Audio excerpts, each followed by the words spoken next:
So in the last tutorial, we took a look at how to create the skelegons for a humanoid character like this one. Now we're going to take a look at how to create the weight maps. So first of all, weight maps are a means of assigning a limitation to what the bones can and cannot manipulate when it comes to the mesh. So we're essentially attaching polygons to bones by saying that certain bones are allowed to manipulate certain parts of the mesh. So the first thing we want to do is go to our perspective view over here where it's normally in texture shade mode, and let's put it in weight shade mode. So there's an option here for weight shade. This will allow us to see what we're doing when we build these maps. The process is pretty simple. What we're going to do is we're going to choose body parts and areas and assign them a name using the weight map option down here in the bottom right corner. So let's go ahead and start with the torso. I'm going to go ahead and just use my right mouse button to lasso the polygons around the torso. And I'll just go up through the neck, down here through the shoulders, and then here through the groin area. And there's a pretty good lassoing of polygons. Let me go back and see what this looks like in perspective view. So you can see some are missing, some I can add and embellish this, but basically this will be the building point for my weight maps. Okay, so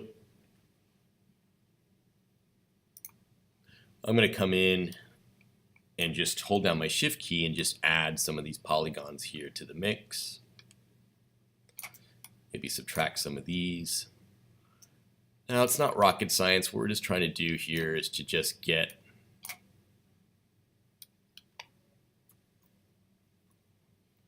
a pretty good collection of polygons to assign to the torso. Therefore saying, well, this area is going to be controlled by the bones inside of the torso. All right, so if we get a pretty good base for this, then when we create a weight map,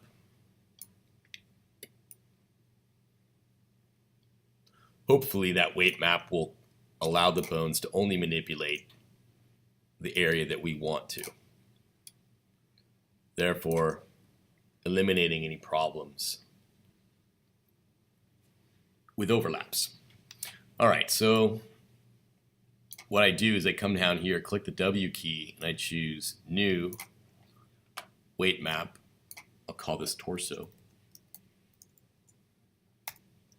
I choose an initial value of 100% and I hit Create. You can see that turns it all fiery red and allows me to move on to the next weight map. All right, so a couple things. First of all, when you're building weight maps, the transition area from one region to the other is important. In other words, you don't want it to be too vague, but at the same time, you don't want a very sharp transition between the weight mapped area of being red versus green.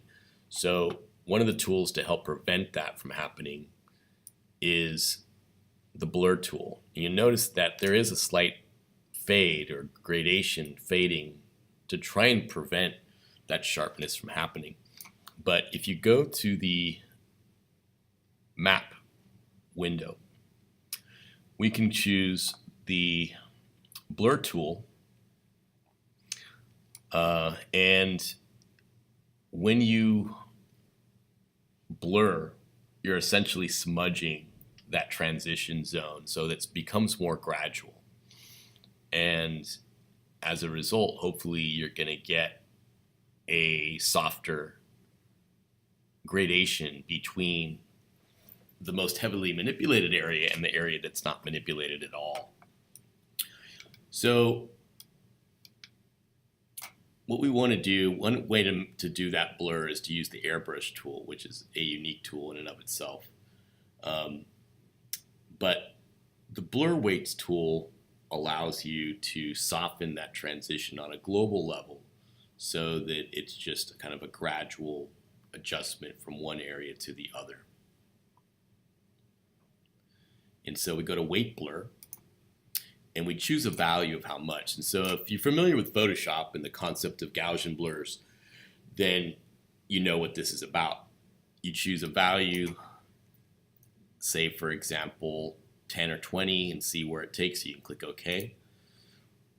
And now you can see that it's created a soft gradation transitioning into the rest of the body, so it's not so sharp.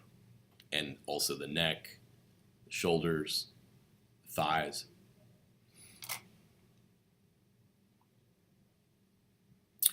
All right, so that looks pretty good. I'll talk about the airbrush tool later, but we'll go with that for now. So now let's continue this. I'm going to switch out of perspective view, and let's do one of the arms. So I'll select this arm over here, lassoing it. Make sure you get the fingers and everything else. And as you can see from perspective view, this is the character's right arm. Looks like a pretty good range.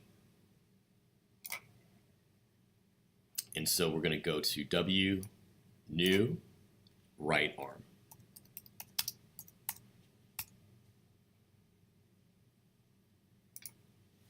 Now we've got red only on the arm. And we're going to deselect this and go back to that blur tool. But let's try the airbrush for a second just so you can see what it does. If I were to implement the airbrush, hit the N button, the N key for numeric, I can see that I can control the radius of the brush, the strength of the brush, and the value. So if I zoom in here, I can actually paint this transition zone using these values. So I can go with a weaker strength, make this lighter. I can change the weight value to something that's, say, like acts like an eraser, for example. Instead of 100, I could put it to 0. And when I paint, you'll see that I'm actually painting the green, not the red. Although, because my strength is so weak, it doesn't really show up very quickly. Let's try and strengthen this a little bit. There, that's much faster. So anyway, you get a sense of how that tool works. Put some of that back. All right, so again, we want this nice soft transition. So the best way to do it is with our weight blur tool. I like 10, I think it works well. Click OK, and there's a nice soft region of transition.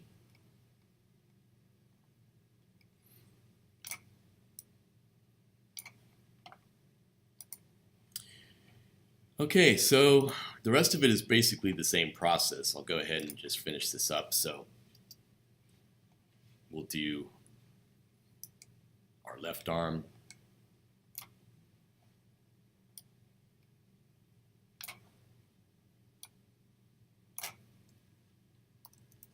Left arm. Blur it.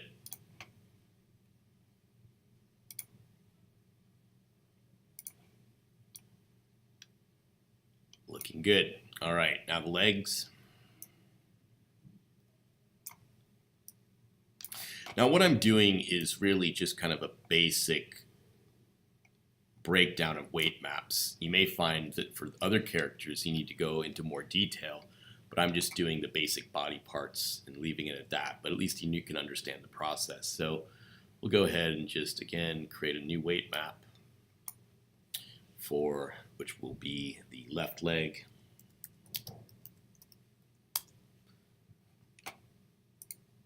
Blur that.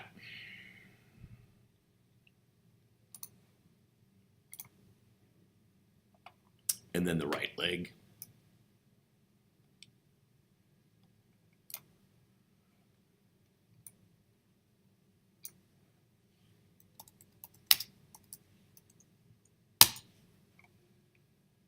Blur that one.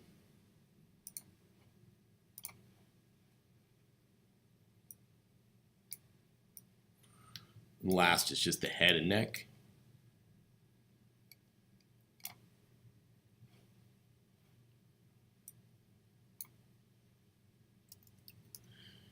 And blur that as well.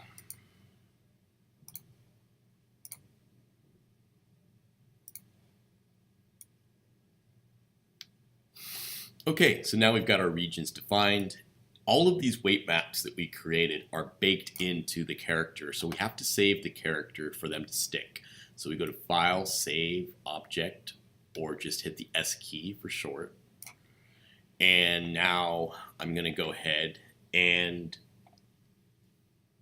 finish up the process in Layout. So because I've saved it, I already have this character loaded up in Layout, so I'm just going to switch over to Layout. I'm not going to send it again. But if you don't, just go ahead and send your object to Layout. Alright, so now he should be synchronized. He should have weight maps. So I can check this by going to Bones, Properties, and then looking under Weight Maps. You can see they're all here now under Bone Weight Map, under my Bone Properties. So this is one way to set up the relationship between your bones and your weight maps. In other words, I could select each bone and choose the weight map here. This would be the character's left leg, so I would go left leg. And I can also turn on bone weight shade over here in the same place where the bone x-ray is at, so that I can see, if I'm in texture shade anyway, I'm not in wireframe, texture shade, there. Now I can see the area of influence that that bone is going to exert. Okay, so now let's find a faster way to do this. We're going to go to the scene editor, go to the dope sheet here, and instead of going to the dope sheet, we're going to click on property. Now here are all the bones, and just to set a very bad example, you can see that I have named none of the bones. They're all just numbers from the last lesson that we did. So none of the naming ever took place. Now, realistically, I mean, ideally you'd want to name everything, but realistically, people are lazy and they don't name everything. So you could simply go in and create names for every single finger bone and all that, or you could just name certain important bones that will tell you, for the example, the beginning of the chain, for example. Like, it might be a good idea to figure out, okay, this bone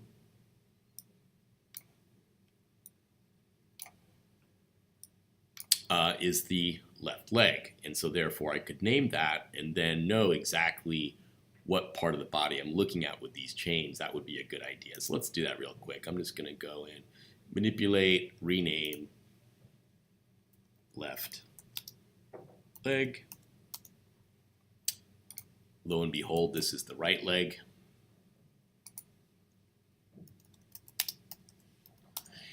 Now, again, I'm being lazy and I'm not doing the others, but at least this tells me where these chains lie. So if I look at it, I have a pretty good idea where to find stuff. So for example, this one I can see is my thumb, which is connected to that arm. So if I simply choose this bone here, which is the top of the arm, that might be a good way to let myself know, hey, that's my right arm.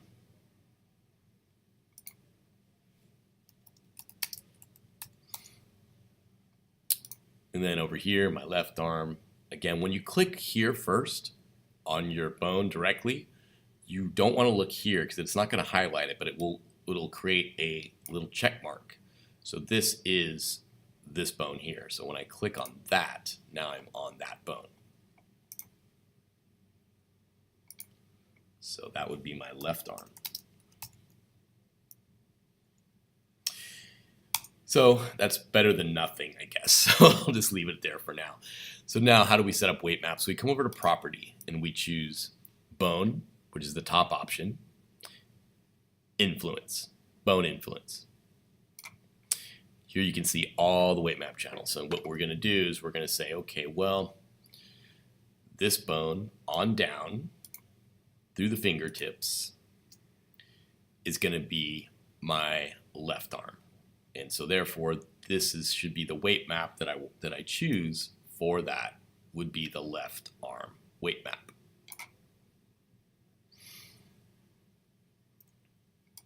And so as we go and assign these, we're going to basically say that the bones in this side of the body, this part of the body, can only influence the polygons that are in that left arm, defined by that weight map that we created. So you get the idea. You come on down this, keep assigning these weight maps. Now to speed up the process, just to give you an example, I'll go ahead and just do the head, because that's a small one. So there is my neck, and there is my head. And I can verify that by zooming in. You can see, okay, there they are. All right, so let's go ahead and set up some weight maps for these. So I'm going to go and choose head.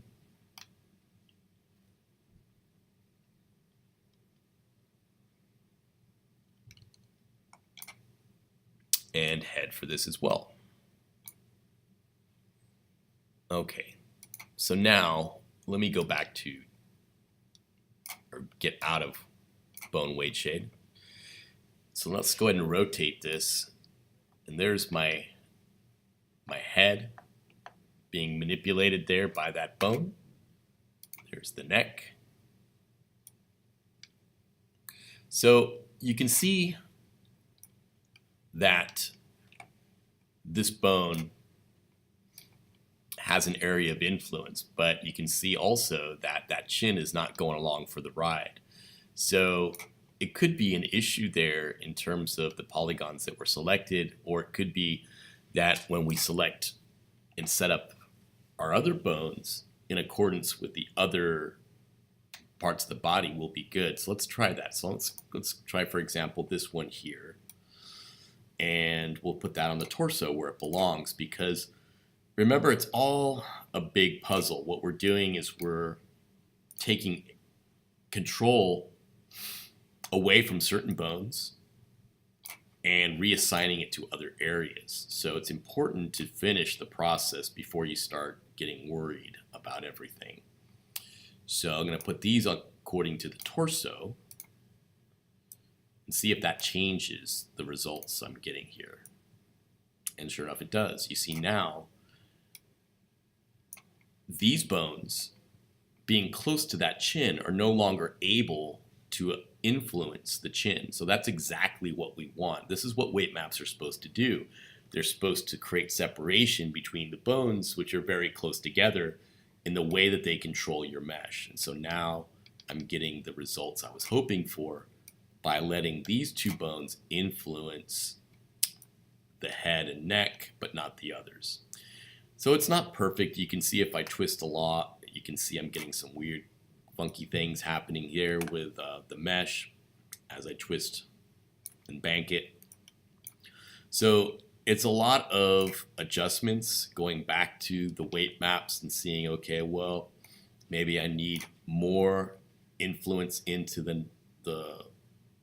this sort of upper shoulder area. Maybe that's important. And maybe that will allow me to get to a better transition. But you see that transition is still too sharp I'm getting from my neck. So maybe I could then allow that to flow better into the shoulder muscle area. But it's getting there, you know, it takes time. It's not perfect right off the bat. But as you start to deform things, you start to make adjustments, you'll see that it will provide you with a better, more realistic deformation process of the character.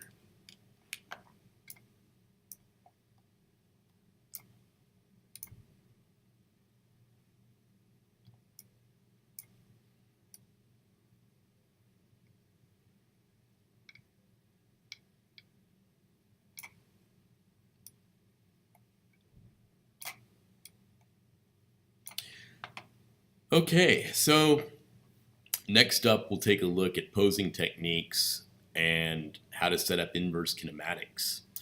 So for this one, we'll leave it at that for weight maps. What we would need to do, of course, is to go finish up the process, is to assign the rest of the body parts according to those other weight maps so that we can have a better controlled rig.